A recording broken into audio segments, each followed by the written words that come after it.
Hello, friends. Today we bring you a heart-touching love story, one of dreams, destiny, and healing. This is the story of Moon and Ray, two souls from different worlds, bound by fate in the most unexpected way.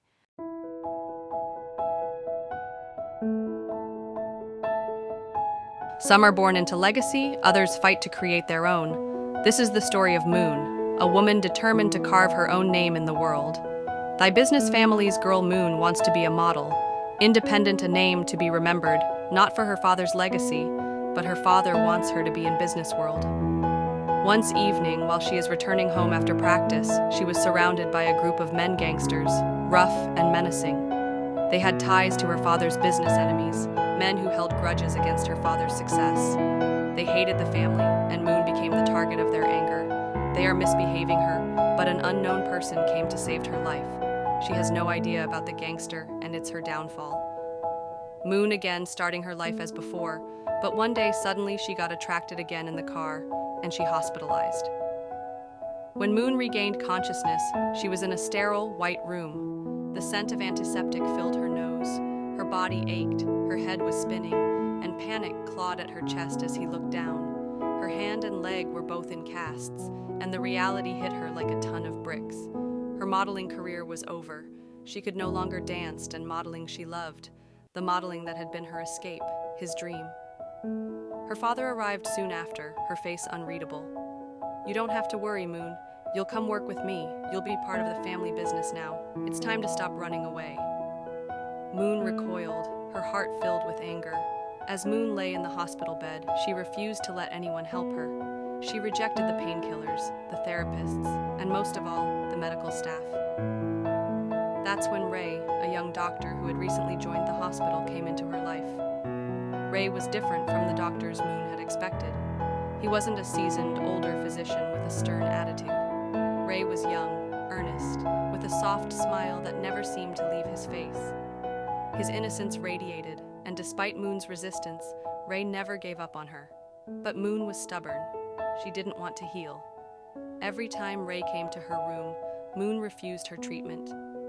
"I don't need your help," Moon would say, turning her face away. But Ray remained patient, always offering words of encouragement, never pushing too hard. Ray's supervisors, however, were growing impatient. They began questioning his abilities as a doctor. Time passed, Ray was on the edge, feeling the weight of their criticism. He wanted to prove them wrong. Moon watched it all. The young doctor, usually so steady and calm, was visibly stressed, his hands trembling slightly as he went over Moon's charts. For the first time, Moon realized that Ray wasn't just a silly, innocent loser like she had thought. Ray was doing his best, and she couldn't help but feel a twinge of guilt. One afternoon, as Ray entered Moon's room with the usual quiet demeanor, Moon finally spoke. "I'm sorry," she said, her voice quieter than usual.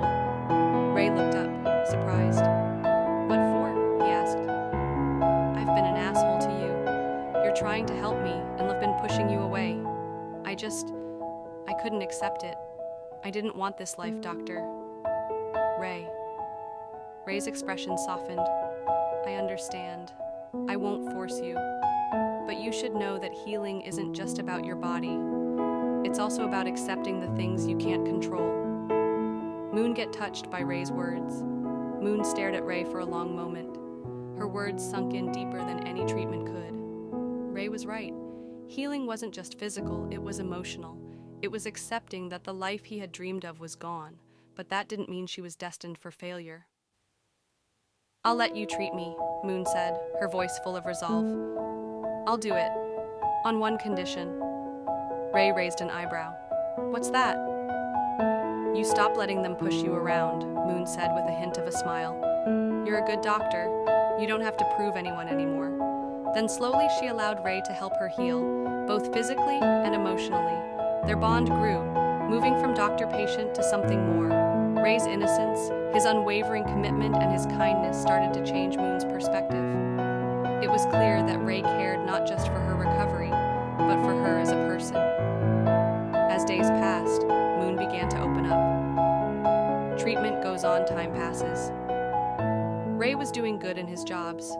Moon was recovered and discharged from the hospital and exchanged their contact to get in touch. They used to share their feelings, emotions, and started to feel something for both of them. When time passes, Moon feels that Ray was also a person who wants to be someone, and she questioned him because at this time they were very closed, and he shared his dreams to be boxer, but his mom wants him to be doctor. His mom, who is single, who lost her doctor husband in an accident for her shake, he becomes a doctor. Ray also shared he was the person who saved her before from gangster because he wanted her safety. It was not his first time whom he saved. He never ever wanted to expose him, but he wanted to know Moon about him. He was a boxer player who was selected for national, but could not make it because of father's accident. He chooses to be a doctor who can save others' life and brings happiness to the family, which gives him more happiness than being a boxer. Being a doctor, he feels no one deserves to be alone and left behind. He follows his heart and asked Moon to follow her heart. In the months that followed, Moon's life began to change. She still struggled with the idea of joining her father's business, but she was no longer running away.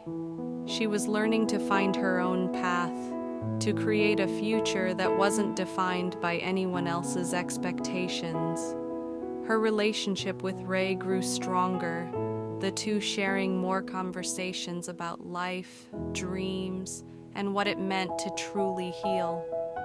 In the end, Moon realized that modeling had been her dream. It wasn't the only thing that defined her. Ray had shown her that strength came in many forms. Sometimes it wasn't in the game or the fight, but in the quiet moments.